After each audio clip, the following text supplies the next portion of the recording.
Thank you very much for joining us for today's session, Simplifying Success, PPM Business Cases that Win Buy-in. My name's Adam, I'm part of the sales team here at BestOutcome and I'll be your host for the next hour. I'll say this up front, I'm fairly new to facilitating webinars, so please do bear with me. I'll keep things moving and make sure you hear from the people who really know their stuff today. For those of you who've joined us before, you already know who we are, but we've also got a number of new faces with us today, so I want to quickly revisit who we are at BestOutcome. This year marks 25 years of BestOutcome, helping organisations achieve better results with less effort. Since the year 2000, we've focused on outcomes rather than outputs, providing practical tools that make delivery clearer, more efficient and more controlled. At the heart of that is PM3, our project and portfolio management platform. PM3 is designed to cut through the noise and give PMOs clarity, light touch governance and practical reporting. It helps teams move away from spreadsheets and manual reporting and towards a more structured, consistent insight. That brings us to today's session. The aim of today is simple, to help you build a stronger, more resilient business case for 2026 funding and beyond. We understand the common blockers, such as unclear benefits, weak baselines, limited evidence, stretched capacity, governance that isn't quite consistent enough, but today is about overcoming those blockers with a practical framework, a real example, and insights you can use straight away. I'm joined today by two speakers. Firstly, Peter Taylor. Many of you will know him as the author of The Lazy Project Manager, one of the most widely referenced PMO books globally. He's written extensively on PMOs, leadership and delivery, and has presented in more than 25 countries. He'll walk us through the practical 5 Ps framework for building stronger, benefits-led business cases. We're also joined by Manjit Judge, our head of consulting at BestOutcome. Manjit brings over 20 years of experience across project, program, and portfolio management in both public and private sectors. Manjit has led major PMO transformations, enterprise tool implementations, and has deep expertise in evidence, benefits, and portfolio reporting. Later on this call, she'll be sharing a real case study later. Okay, to get started, I'll hand over to Peter Taylor, who can introduce us to his 5 Ps framework. Thanks, Al, and welcome everybody to this is the third in the Simplifying Success series, and I'm delighted to be back, and this time to talk about the benefits-led business case, the challenge that many of us had. I've had it in the past, of trying to put together a business case for investment in PPM, in a PMO, in building something that is, in my mind, is fairly clear in the value, but obviously you have to convince some other people. So let me start. I'm just going to share my my screen at the moment. Okay, sharing that now.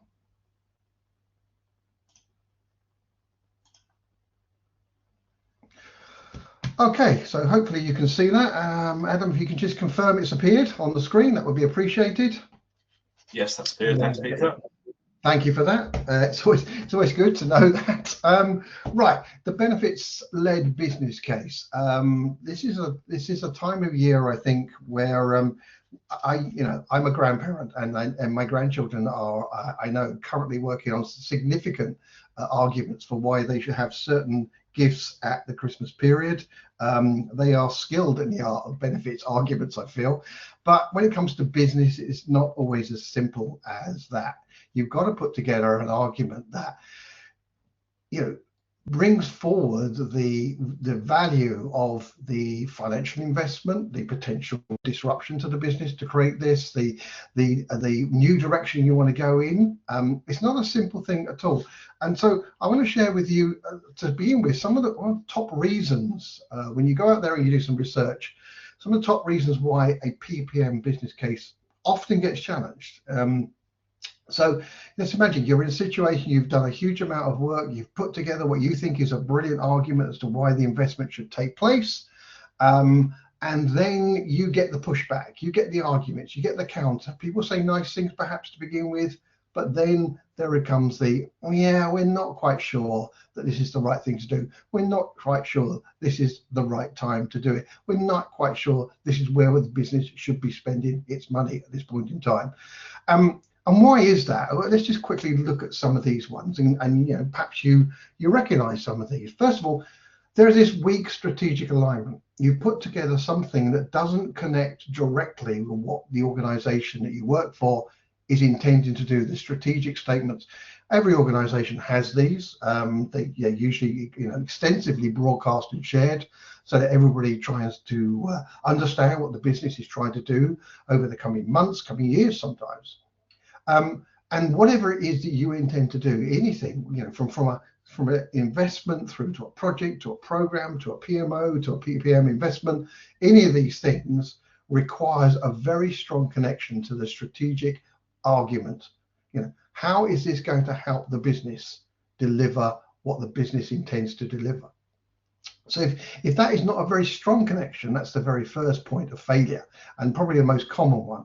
There is something in the business case that you put together that says doesn't connect. It doesn't alight people's minds. The senior executives, it doesn't alight their minds at the point of argument, of convincing, of signing off as that kind of agreement, sanctioning whatever it is you want to do. The second one is around unclear benefits. So maybe you've ticked the first box that says that we align to the strategic intention of the organization, but what are the specific benefits that are going to bring forward value to the organization?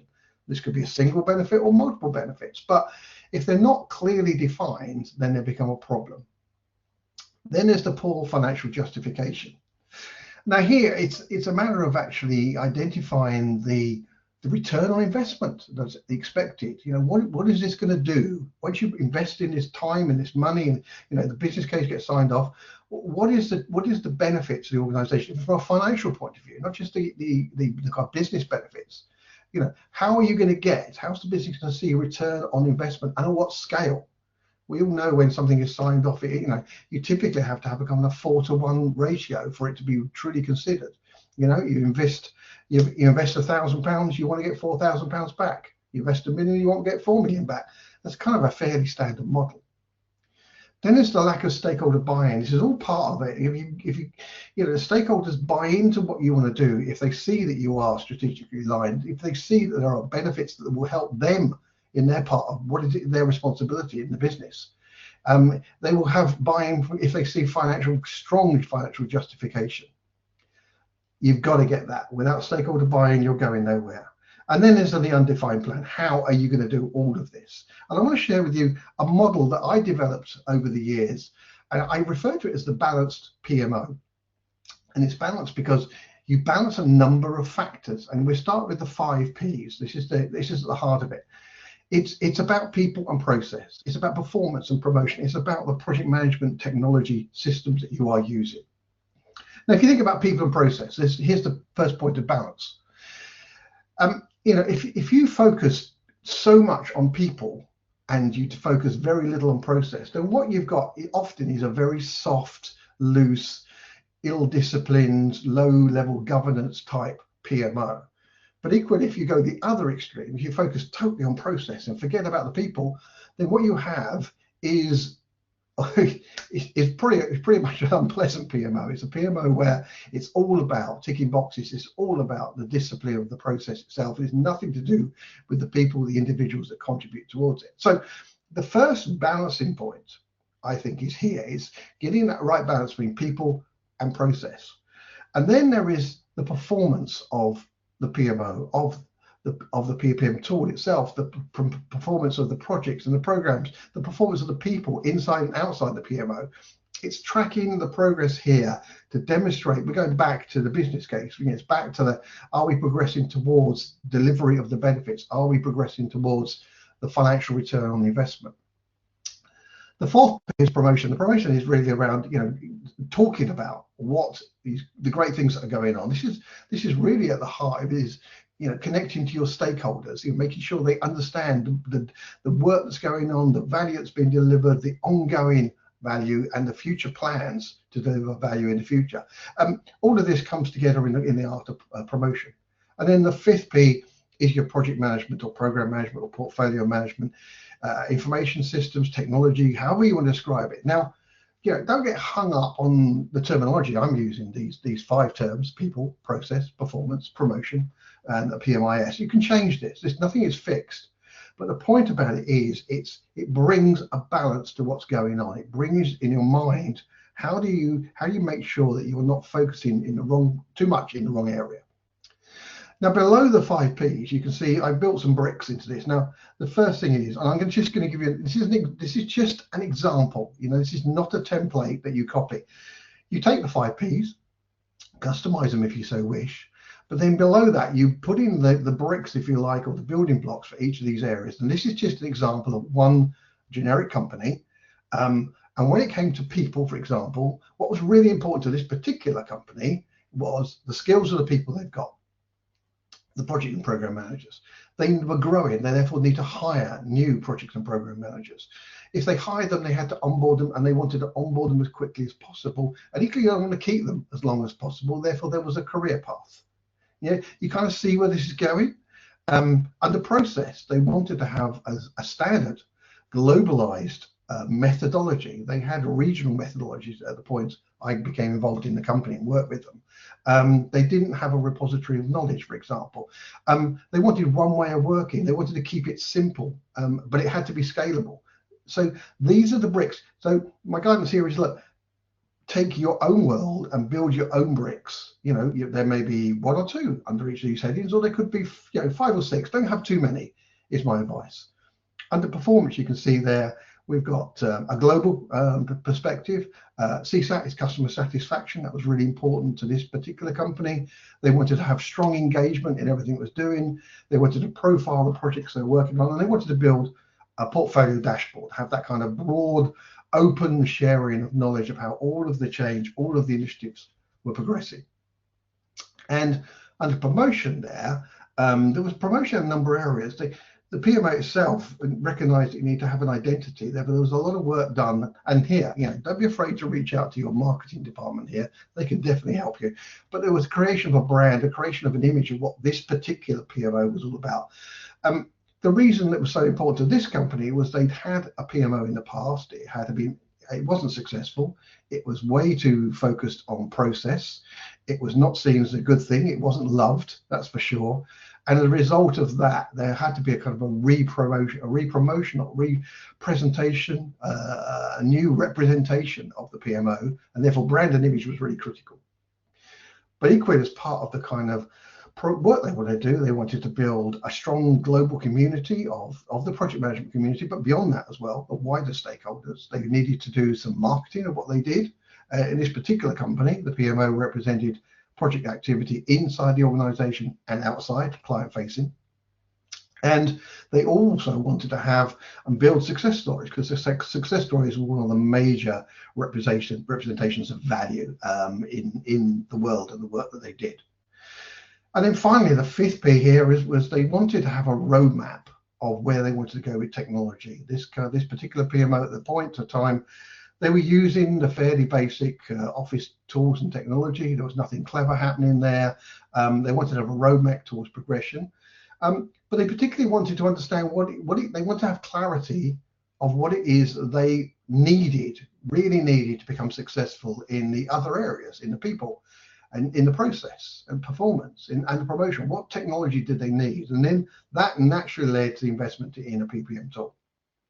And they also wanted, this was key to them, was to have a strong collaboration as well in everything they did, and that had to be at the heart of it. And they had a future view of, in this particular case, artificial intelligence. So again, you know, just going back to what I said, you've got to recognize this is just a template. You know, you will create something that is like this, but completely different as well. You know, you may have a very solid people community that are experienced. You might have low hiring, you know, people who've already got career paths, in which case you don't need a focus in those areas. You put in the bricks, the components, if you like, the foundations of each of these Ps, representing what it is you need to do inside your organization. You know, equally, you may have a strong methodology already, in which case that isn't something you need to focus or invest in. And maybe there are other things that you need to do. Scalability, perhaps, building a knowledge repository, you know, that knowledge management, knowledge sharing that is so important, to take those lessons learned from projects and share them widely. So my idea here is that, you know, take these 5 Ps, put your own blocks in there, And then once you've got that, this is a very powerful representation of what your PMO is all about. And I go on to this slide here, you can represent the value tracking. How are you doing? And this is, again, this is just an example taken from a kind of generic version of my 5 Ps. But, you know, you can see here, and I've done the fairly standard red, amber, green mapping on here. You can see at this particular point in time, when looking at the PMO, having been built across these 5 Ps, you can see that, you know, hiring is looking good, onboarding is looking good, methodology is progressing well, customer satisfaction, engagement's going well, community, marketing, brand image, roadmap, PPM tool, collaboration. These are all green. They're all looking good. But there are a few that are perhaps not progressing at the pace was expected. Remember that plan you put in place for the business case, what you intended to do, how are things tracking? And here we're seeing the skills, you know, need some work, you know, the career path needs some work, the kind of resourcing is a challenge still, scalability, profiling, success stories, AI as well. So you can see here that it's very clear, very immediately, how we're doing in this one. And of course, the big one, red one there is the repository. Maybe that just hasn't progressed. Maybe there's too much work going on. Maybe it's not the most important thing right now. So what you've got is this 5P, the balanced 5Ps. You've got these, the way of looking at this PMO in a very balanced way. You've got your underlying foundational building bricks, if you like, and from there you can actually track progress. It's almost like a portfolio for your PMO development here. And below each of these, of course, you'll have an individual plan of actually progression. So let's go back to the business case, because the business case requires a fairly significant sort of buy-in flow is one way of looking at it. And what I recommend here is that you start with the outcome. If you remember all the things we had at the beginning, which was around, you know, what are the typical points of failure, if you like. If you start with the outcome, a very clear intentions of what you intend to deliver based on your benefits-led business case, what are you going to tend to deliver and when you're going to deliver it, then what you've got is an outcome statement that should tick all those boxes. It should align to your strategic intentions of your organization. It should satisfy your various stakeholders. You should actually deliver the return on investment, the financial demands, if you like, for investing in this activity. So if you start with outcomes, it's a very strong point to begin. Once you've got the outcomes, you can then link to your benefits map from that point of view. You know, you intend to deliver this, X, Y, Z, if you like, from top end. Below that are the individual benefits that will be provided by all of the components of what it is you're talking about. And then supporting that, you've then got a baseline, because that's really important. You know, where are you right now today? Where are you at this point in time? How are you going to measure progression and so forth? And this is very important. You've got to have a baseline with source. You know, what is the measurement and where did that data come from, and how, honestly, you know, how accurate is that data? How trusted is that data? And then for all of this, you know, almost in parallel with the kind of benefits and the baseline is owners. Who's taking responsibility for this? Who's going to move forward and take that primary responsibility to make sure this happens? That could be one person, it could be multiple people. And once you've got going with this, what is the review cadence, with finance involved? How are you going to track progress? How are you going to report out? How are you going to measure that development? Maybe going back to that 5 Ps model I showed you, maybe a variant of that with some more information. And, what is the evidence you're going to use, captured from the systems, of course, of actually making progress there? You can see here, the final point is that there's a loop cycle at the end of all of this. So the point here is that everything is proven. It is not, as you can see at the bottom of the screen, it's not wishful thinking. It's not wishful numbers. It's not pie in the sky. It's not, oh, I think I'm going to make a 35% saving, or I think we're going to save £500,000 over here. It's not that. There's a clear structure on outcomes to benefits to a baseline with an owner, a regular review cadence that is linked to evidence proven from the system, going round and round constantly during the process. So that's kind of a few thoughts from me. My last point here is this: it's a board test, if you like, and I imagine quite a few will go, yeah, recognize that. the point is, at the end of the day, you've got all of these stakeholders, but if finance can't see it, then in all honesty, it really didn't happen, did it? You can convince lots of people of very soft value, return on investments, benefits, gains, etc., anecdotal or otherwise, but numbers are critical, we know that. The business case starts with someone saying, yes, we will sign off on that investment, that amount of time, that amount of money. And finance needs to see that traction happening and that return on investment. Otherwise, you know, your benefits-led business case is going to fail completely. Okay, so at that point, I'm going to hand over to Manjit, who's going to bring in some further information, some real life case study. Manjit, are you there? I am indeed. Thank you, Peter, and good morning to everyone. Let me start by asking, how many people see business cases as just a tick box exercise? Something that you complete to move a project forward, perhaps? See, what often gets overlooked is that the real work has to happen long before you even start writing the business case, right? That behind the scenes effort is where the real story begins. So let me tell you my story on how I built a business case in my last work placement within a project management office.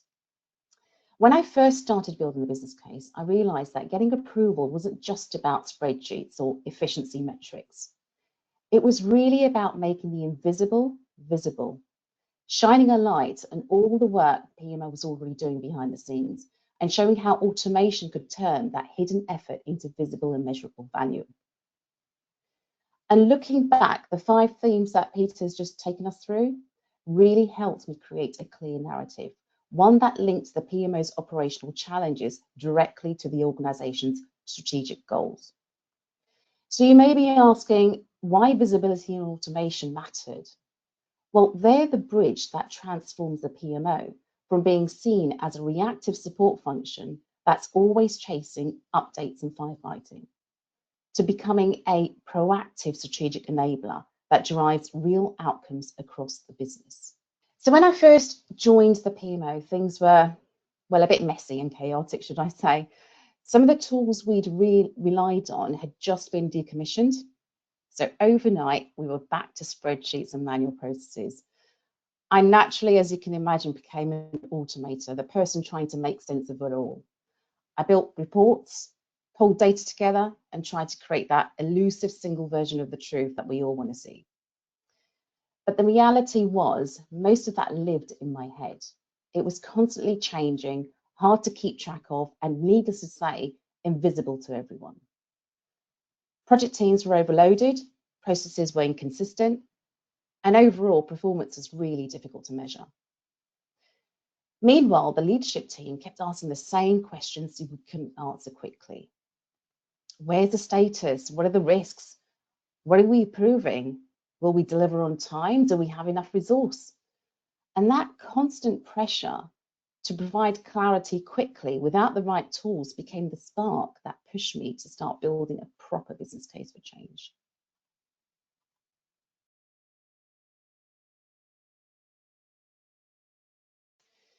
As we moved forward, the real challenge became clear.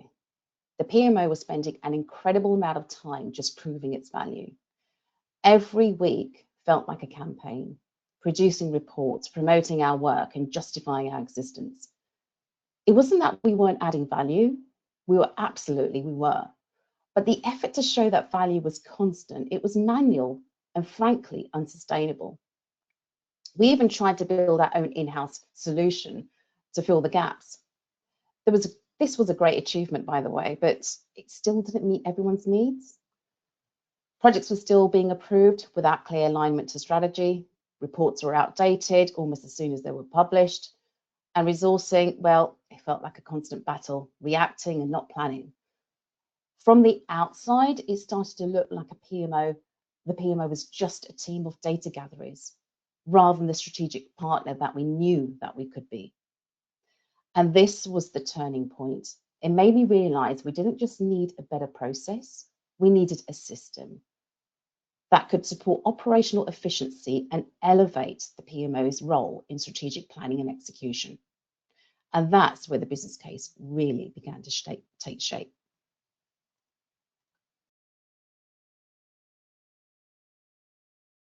Now, the real breakthrough came when executives themselves started asking something new: roll-up portfolio views, high visibility reporting. That they already had a clear objective and targets, but what they lacked was real-time visibility, a way to see progress and change as it happened. And that's when it clicked to me. Our daily struggles in the PMO were directly connected to the frustrations at the exec level. We were all chasing visibility, just from different angles. So we built the business case around that shared pain. We gathered evidence of the hours wasted every week on manual reporting. We showed how automation could free people to focus on delivery rather than chasing after the data. We demonstrated how process standardization would reduce errors and rework. And we highlighted how performance could improve not only through better utilization, but through measurable return on investment. And finally, we tied it all together by showing how the tool would empower the PMO to move from being an administrative support function to becoming an enabler of strategic success.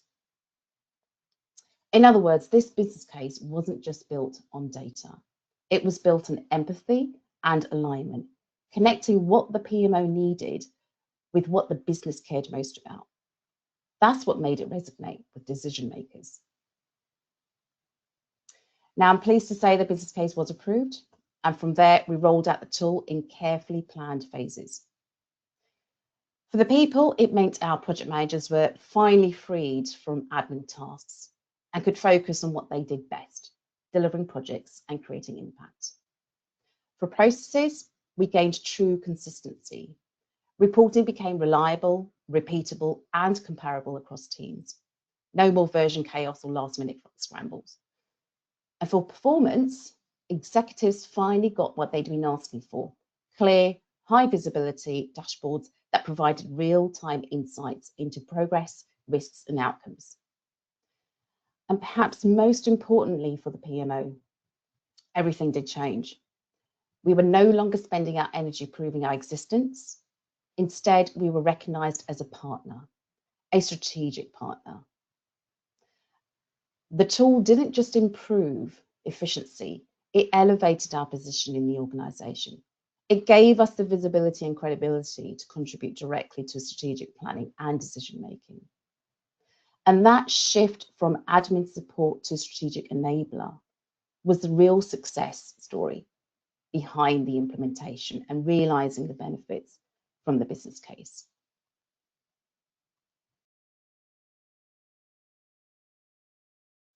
Now, looking back on the journey, there's 3 lessons that really stand out for me. First, always speak to your stakeholders in their language. That means return on investment and efficiency for finance, strategy and outcomes for executives, and usability and simplicity for delivery teams. When everyone hears the value in a way that matters to them, your message lands stronger. And second, remember that success isn't just about the technology, it's about the people, it's about the process, the performance. The tool is only as powerful as the way it helps people work smarter, standardizing the processes and drives measurable improvement. And third, promotion does matter. The PMO must actively demonstrate its value, not just once, but continuously. Visibility isn't self-sustaining, you have to nurture it. In the end, the tool was the enabler, but the real transformation came from turning all that invisible manual effort into visible, automated, and trusted insight. Insight that empowered the entire organization. And that's the true power of a business case done right. It doesn't just justify a tool, it creates that vision for how the PMO can lead the organization forward.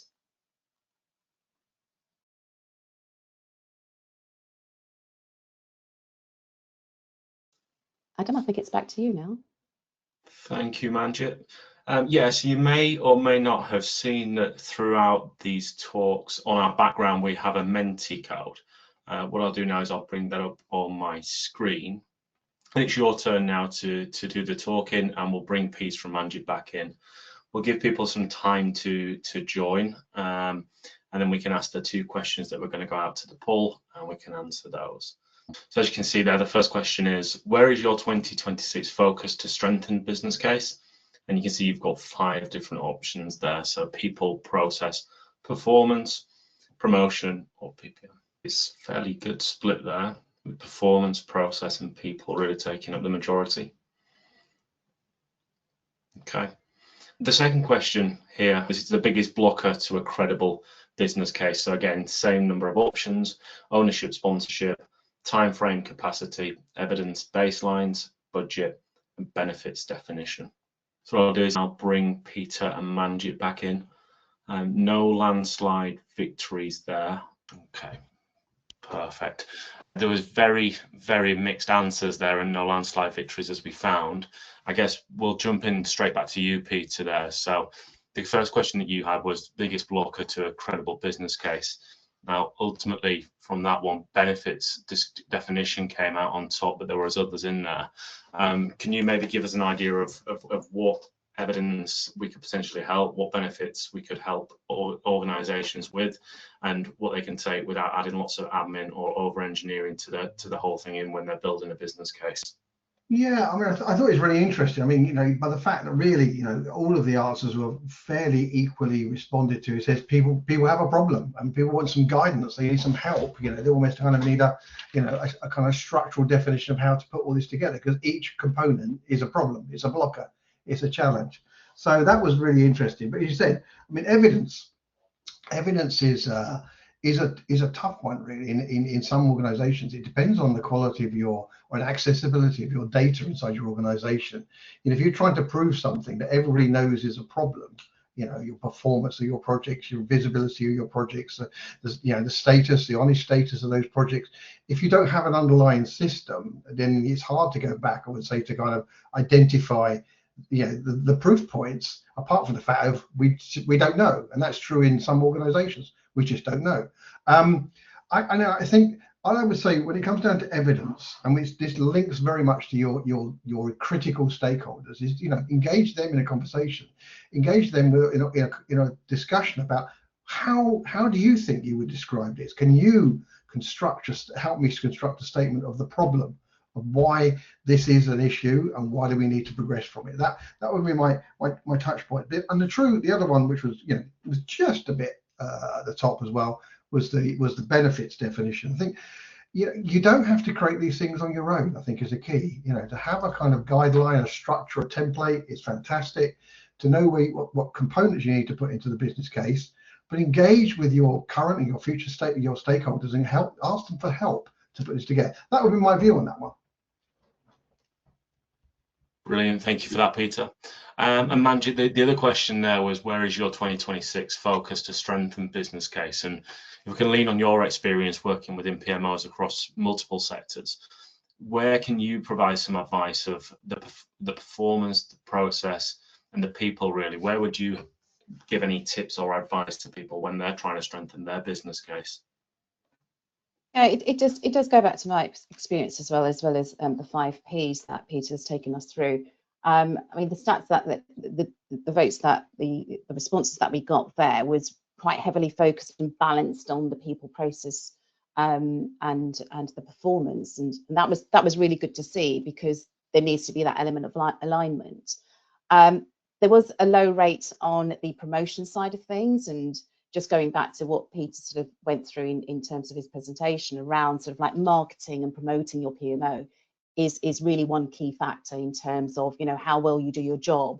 Track your KPIs, make it known and aware how you're delivering your change in your projects, how it aligns back to your strategy and the overall sort of targets of the year. And I think that's the key thing in terms of PMOs do tend to sort of like not promote what they do well, and they're seen as just a support function. And I think that's got to be sort of like, if we can bring that up, that will support the people, the process, and your performance. People and process come together. I think everyone's in the right space there. The tool, like I said, through my presentation, it is an enabler. It will help you, take you through that change. It is a tool, it will help you. But the key thing is that people will make it happen. and the performance will show it happening. The processes, having those defined governance in place as well, will help that consistency and everyone work in that same place.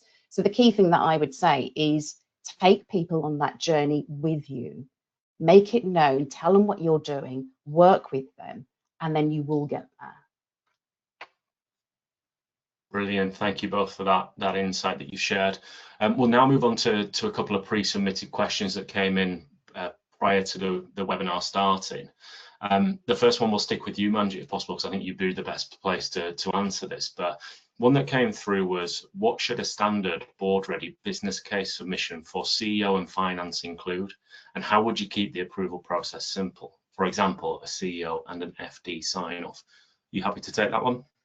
That's fine. No, that's fine.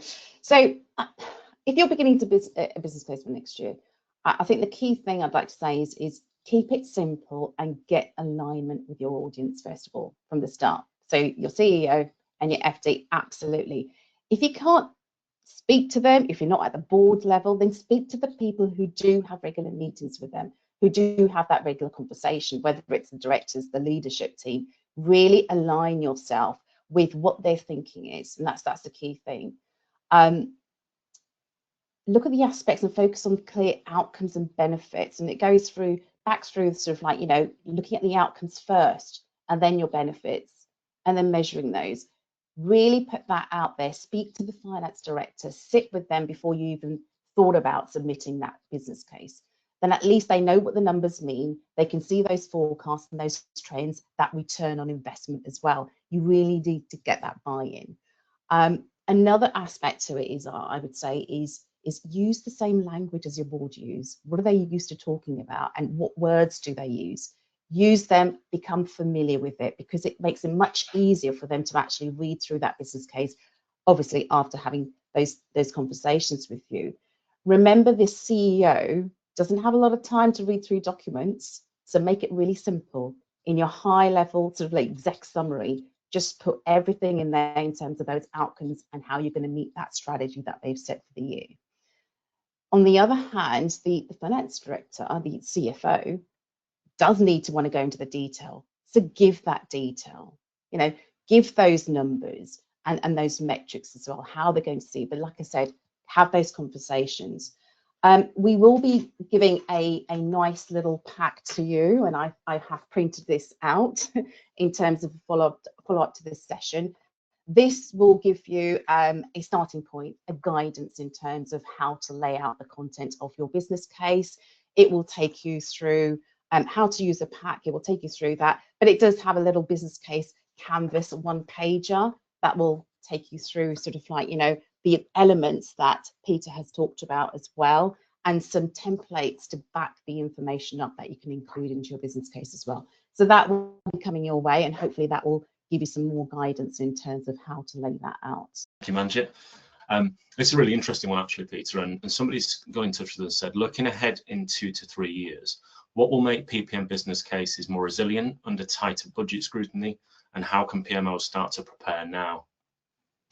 Yeah, no, it's a very fair question. So, you know, let's say you've been successful. You've taken that, you know, really exciting looking template guide that's going to be shared with you. You've built a business case. You've got approval. You've started to progress. I think I'm going to go back to something that Manjit said earlier on during the business case, is that, you know, your aim is to drive your PMO to a point where it has a kind of strategic partnership recognition in the organization. That's one of the safest places you can be.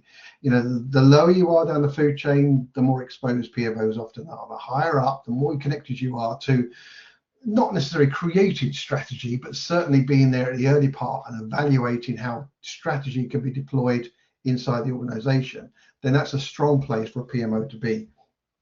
I think the other thing is that, you know, I always encourage my own PMO that I run, but also other people that, you know, the PMOs they run, is, you know, it's not a world to become complacent by any means. You have to challenge yourself on a regular basis. And it's a matter of like stepping aside from the day job and going, okay, what can we do better? How can we achieve more results? How can we move forward now? Yeah, it's almost like the business case is a starting point, but you need to kind of revisit that business case and redefine it based on where the company is now and additional strategic directions. And the third thing I would say, and there's no hiding from this, I don't believe, I'm talking and I'm writing a lot about it at the moment, is, you know, acceleration of performance of everything that we do through the adoption of artificial intelligence. I think it's going to be a huge impact on our world. So, you know, your future state PMO, PPM sort of technology plans, roadmap has got to incorporate some kind of AI activity, because that's where we're all going to be going, and that's where I think there's going to be huge benefits in the future.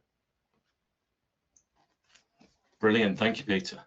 And Manjit, the question that came in from the audience, I think this will really sit well with you, given your background in a PMO. The question is coming in. The question is, how do you know what the best skill set a PMO needs? For example, I had project managers and an accountant, but I also felt I needed an analyst. It's hard to know what balance of skills you need. That is an interesting one. Yes, it does resonate with me as well. If I share my experience where I started, I was a business analyst myself, which quickly took me through to being a project manager and then a portfolio manager as well. And then I landed in a PMO space. So it's having a combination of skill sets is one. Over time, you build that experience. In terms of getting that training around project management, generally is probably a key one. But I have to say, over the years, what's got me to where I am now is people, communicating with people, stakeholdership management. And that's the key thing. If you can talk to the people in their language, you will move forward. The skills will come behind it, because that will be experience. On the job experience, doing the practical will build your resume with the experience. So in terms of what is the best skill set, you pretty much build your PMOs and skill set in terms of what you deliver, how you work with people, and how you work with not just the project managers, like I said, but the stakeholders and execs. And it's having those communications, being that advocate, going back to the promotion of a PMO and your culture and what you do is promoting that. So I'd say communication is the top skill, but everything you do need to learn as well as you move forward. I talk a lot about, you know, I always try and simplify things down, and, you know, in my simplified definition, you know, projects is just doing about something the right way, a program is doing the right projects in the right sequence, a portfolio is doing the right things for the organization, and a PMO comes down, exactly as Manjit said, it comes down to having the right people. And I think, you know, when you think about the right people, they are typically, and I've seen failures of PMOs where they've gone, they haven't you know, gone for the most experienced people in the broad range of skills, which is you know, I recognize it's a big investment for organizations, but you do need that, because it's a pivotal and critical part of the organization. And the other thing is, I think I would say, is that something that I've done in my last few PMOs is that, you know, the PMO, you know, has people inside it, but your PMO is bigger than that. There's a lot of connections to other resources. I mentioned marketing earlier on. You know, I'm a bit of a marketeer as well. But you know, reach out to other people to bring them their time, some of their time, into the PMO. And the other thing I found hugely valuable is to second people for a period of time into the PMO, because one, you get great skills. It's not a permanent investment. Secondly, you get some amazing supporters of the PMO when they go back to their day job. So you know, some few thoughts there. Brilliant. Thank you both for your insight. I don't believe we've got any other questions, so we'll start to wrap things up. So again, my thanks to both of you for joining us today. I'll do a quick wrap up and recap of what we've gone through today and explain to the audience what they should receive from us after this.